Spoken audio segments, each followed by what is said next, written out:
With the Avengers being a global phenomenon that the world hadn't seen since the likes of Star Wars, and Phase 2 of the MCU being seen as a mostly solid follow-up, it was basically a given that expectations for the sequel, Avengers Age of Ultron, would be through the roof. Now, of course, one can debate if any movie could have ever realistically lived up to the expectations that this movie had, but either way, the general consensus was that it was a step down from the original and a bit of a disappointment, even if it still had its moments. And considering Phase 3 went on to be considered the best phase in the MCU, and subsequent Avengers films did a much better job of living up to the hype surrounding them, Age of Ultron is often viewed as one of the weaker entries in the series overall. But that being said, is Age of Ultron really a bad movie? Or was it just the wrong movie released at the wrong time?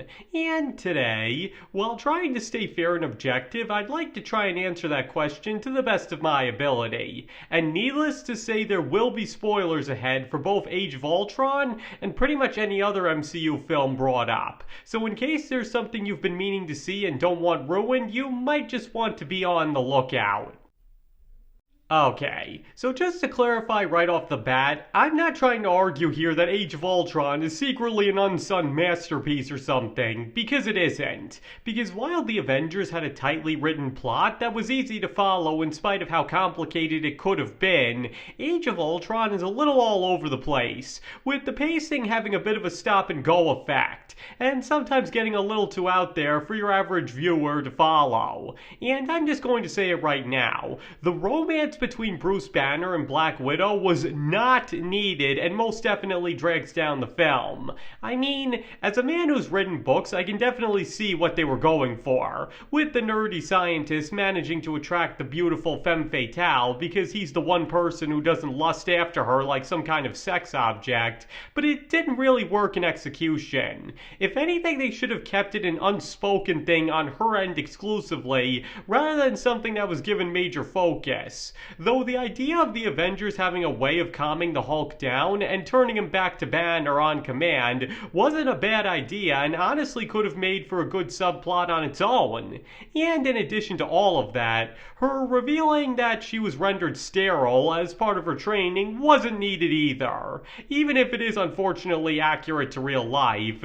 But to be completely fair, when she says, "You think you're the only monster," she's not saying that because she's infertile, but because the choice was taken away from her. She can never have kids because other people wanted to use her as a tool to kill their enemies without her having any say in the matter. And honestly, anybody would feel shame if that happened to them, even if it wasn't their fault. It's a very natural feeling. Again, it's not the fact that she can't have children on its own that she feels makes her a monster, but the reason behind it. Though as I already said, the film honestly didn't need to go that hard into such dark territory. But on that topic, the subplot of Hawkeye having a secret family isn't actually a bad one, if only because it helps contrast him with the others in that he has a life outside of his superheroics and a purpose beyond them, which is actually a consistent theme with the other Avengers that I'll get into later. Though I will concede that it's understandable why some people didn't like it, and the sequence arguably goes on for a little too long, but the concept and general execution does work. Because it's true. What do agents like him do in their free time? Shouldn't they be free to have their own life if they wish? And that's just an aspect to them that isn't often explored.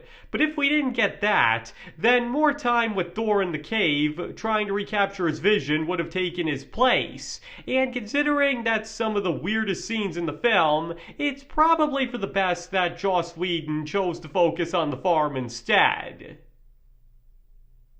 But that being said, in spite of its flaws, this movie does ultimately have a lot of good things going for it. Because among other things, it's surprisingly funny. Seriously, if I could just inject my personal opinion in here for a second, things like the incoming gag, or Tony Stark treating his wood chopping with Captain America like a contest, even though Steve is winning by a mile, will never not make me laugh. In addition to the classic moment where he splits the log with his bare hands in in a moment of anger. Though, to once again be fair, not every joke in the movie lands, as unlike the Avengers, the humor can be a little more hit and miss, and some do have a point that the constant humor at the climax does undercut the stakes involved. But overall, it is rather impressive how funny the movie manages to be despite how serious things get. Again, it's not perfect, but there is some pretty good stuff here. And not to mention, the dynamic between the Avengers themselves might just be at their best in the entire MCU, excluding the aforementioned Bruce Banner and Black Widow romance. Because unlike the first movie where the characters have just met and have to get over their differences, or the later movies where they're either split up or fighting each other all the time, this movie probably does the best job of actually depicting the team from the comics. As in, a group of superheroes who are friends despite their differences and work well under pressure, if with some friction. Because even though they've learned to get along and can be friends, that doesn't mean they see eye to eye on everything. And the way Tony Stark and Captain America actually start coming to blows at the end before Thor comes in and settles things was actually a really good culmination of their early arguing, as it's something unexpected that nonetheless ultimately allows for a peaceful resolution. In a way, it's honestly a shame where subsequent films would take the team, because scenes like trying to lift Thor's hammer paint a very different picture of what the Avengers could have looked like as a team, and it was a pretty good one that was very underused. And in a similar vein, most of the characters are actually done pretty well, though it's understandable why someone thinks so, as the movie doesn't do the greatest job of explaining some of their issues. Like, for example, Tony Stark has a major PTSD problem and is paranoid that what Loki did will happen again, so he wants to create something as a precautionary measure that would be able to protect the world against any threat, which is what leads to the creation of Ultron. And one has to admit, that's actually a very sympathetic motivation for wanting to create him, to the point that subsequent movies would actually treat Stark as in the right for pushing for such a thing. But as always seems to be the case for him, his attempts to make things better only ends up making everything worse, forcing him to get creative in order to fix what he started. And then there's Captain America, who's presented with perhaps the most interesting conflict in the entire film, because Steve Rogers is the ultimate soldier who feels it's his purpose in life to constantly fight and defeat the enemy. But the question he has to face in this movie is, what happens to him when the fight's over? That's what he has to confront in Wanda's vision, and that's also why he was so against the idea of Ultron from the start, because if Ultron was a success, then the world wouldn't need him anymore. So what becomes of him now? And that's why Hawkeye having a family is so significant, since he's really the only one who doesn't have to confront that particular question. Because while it applies to Captain America the most, all the others to varying degrees have the same problem, that their superhero work is their entire life. So if the world didn't need superheroes anymore, it would leave them with nothing. And that was honestly a really good way to explore Captain America's character, and if I may say so, should have been followed up on more in subsequent films rather than the direction they ended up going in. Because the idea of a film centered around Steve Rogers having to come to terms with the fact that he can't fight forever and needs to have a purpose beyond it would have been a really interesting one for the character, rather than just shoehorning it in at the very end like they did. But that aside, even the twins are done pretty well, with them being yet another case of Tony Stark's past coming back to haunt him, and particularly how they end up actually joining up with the Avengers once they realize just how insane Ultron is and who the real bad guy is in this situation. Though that being said, their beef with Stark should have had some sort of resolution, and it's really the performances by both actors that makes them work as well as they do. And on that topic, The way Vision is presented is also frankly fascinating. The birth child of Ultron, the Mind Stone, and Jarvis culminating as a wise and powerful being that proves to be exactly what the Avengers need to take Ultron down. It's honestly a shame that later films would downplay him so much, because Vision's introduction here is nothing short of spectacular, with his mere presence affording a reassurance that everything will be alright. And again, it's a bit disappointing that they didn't follow up on this early characterization and made him weaker and more human down the line, because he had a ton of potential here that pretty much ends up going nowhere. Like I said before, this movie had its fair share of things that were better off being brushed aside, but it also introduced plenty of great ideas that ended up ignored as well. But even apart from the characters, the action scenes are also rather top-notch, because even if the climax, for example, is a little over the top, on the lawn side, and a bit too funny for its own good, it's still pretty dang epic. Seriously, watching the Avengers have to use their individual talents to stop the army of Ultrons, all the while trying to save all the innocent people caught in the crossfire, is just about as action-y as an action movie can get. And not to mention, this was the last time an Avengers movie where the Hulk really got time to shine. And some of the other fights are just as good, with the opening doing a frankly great job of reintroducing the Avengers and what they do best, as well as the fight for Vision and the battle with the twins in Ultron also being noteworthy. But honestly, one of the best action scenes has to go to the fight between the deranged Hulk and Tony Stark in the Hulkbuster, because not only does it achieve the perfect blend of humor and serious action,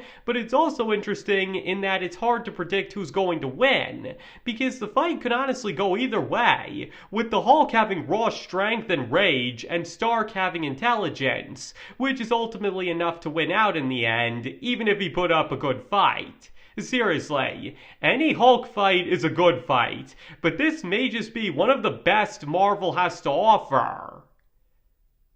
But if we're talking about things this movie gets right, then one thing that has to be mentioned is the titular Ultron. Though to get the bad stuff out of the way first, there is the problem that it's a bit hard to discern exactly what his motivation is. But as I brought up in my video on AI villains, which you can find a link in the description to, that's kind of the whole point. Ultron had so many glitches, bugs, and maybe a little too much human personality that he can't function and think rationally. So as a result, he's not even 100% sure what he wants to do. All that is clear is that he takes his directive of protecting the world and warps it beyond recognition until, as Wanda puts it, he can't tell the difference between saving the world and destroying it. And that's before he starts moving beyond his programming and wants to be worshipped by humans as their savior, rather than actually be their savior like he was meant to. But the point here is, the inconsistencies in Ultron's character are actually intentional in order to highlight his volatile and erratic nature, as again, he's simply the culmination of a flawed programming that was given way too much power and reasoning skills. But as I just noted, this accounts for his violent mood swings and why he can go from an almost pitiable figure to somebody you just want to see dead, because his mind is so all over the place and screwed up that he simply can't function properly. Joss Whedon even compared him to a moody teenager, and that's honestly the best way to describe him, as when one looks past his megalomania and speeches on why he's so superior, he's ultimately just a confused, angry kid trying desperately to find a purpose in a world that he can't stand. And this is only punctuated by his reacting to the Avengers trying to steal something very important to him with an angry "Leave me alone," as well as having no idea how to respond when the twins ditch him, and almost begging them to stay like his friends just blew him off. Or for something more extreme, there's also how he chops off Claw's arm in a fit of blind rage, and then immediately sincerely apologizes to him and tries to downplay the severity of it before going right back to being mad. Again, for how much he touts himself as the greatest, twist, ultimately he has no idea what he's doing and has no impulse control, which makes him extremely deadly, because the one thing that is consistent about him is his path of destruction.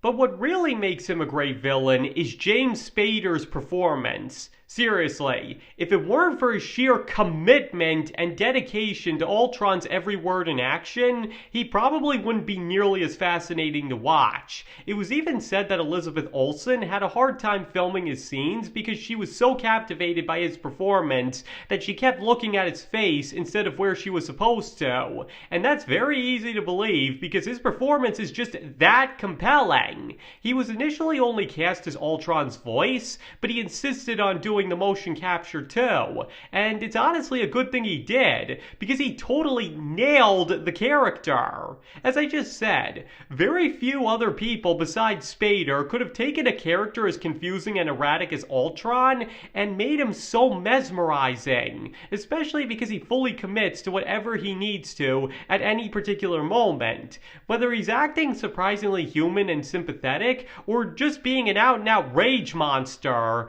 Spader not only has it covered, but effortlessly sells the viewer on the fact that it's coming from the same character. Seriously, in a movie full of excellent performances, Spader easily takes the cake with how well he gets and conveys Ultron's character to the point that he honestly deserved an award for his performance. It's really a shame that they waited 11 years to bring him back as the character, because any reappearance with him in the role would have been welcomed. I know he's not the most regarded actor overall, but his turn as Ultron is honestly what made the character. And he couldn't have been any more perfectly cast in it. Frankly, the movie is worth watching just for him alone. That's how good he is. So as I said at the beginning, Avengers Age of Ultron is most definitely a flawed film, but it still has plenty of good things going for it, and more so than it's often given credit for at that, because while it does have plenty of issues, it also has plenty of legitimately good, or even great, points as well, all around making for a film that's honestly better than its reputation implies. Again, it does have its shortcomings, nobody will deny that, but between its humor, action, philosophical moments that actually land surprisingly well, and James Spader's performance as Ultron, this movie does have a lot to offer. Though part of the problem was obviously how hyped this movie was after the success of the Avengers, and as I pointed out at the beginning, it never could have lived up to it, and probably contributes to the negative lingering feelings many feel towards it. But when looked at in isolation and judged on its own merits, Age of Ultron has its problems, most definitely, but it's also in many ways a lot better than the uninitiated would be led to believe.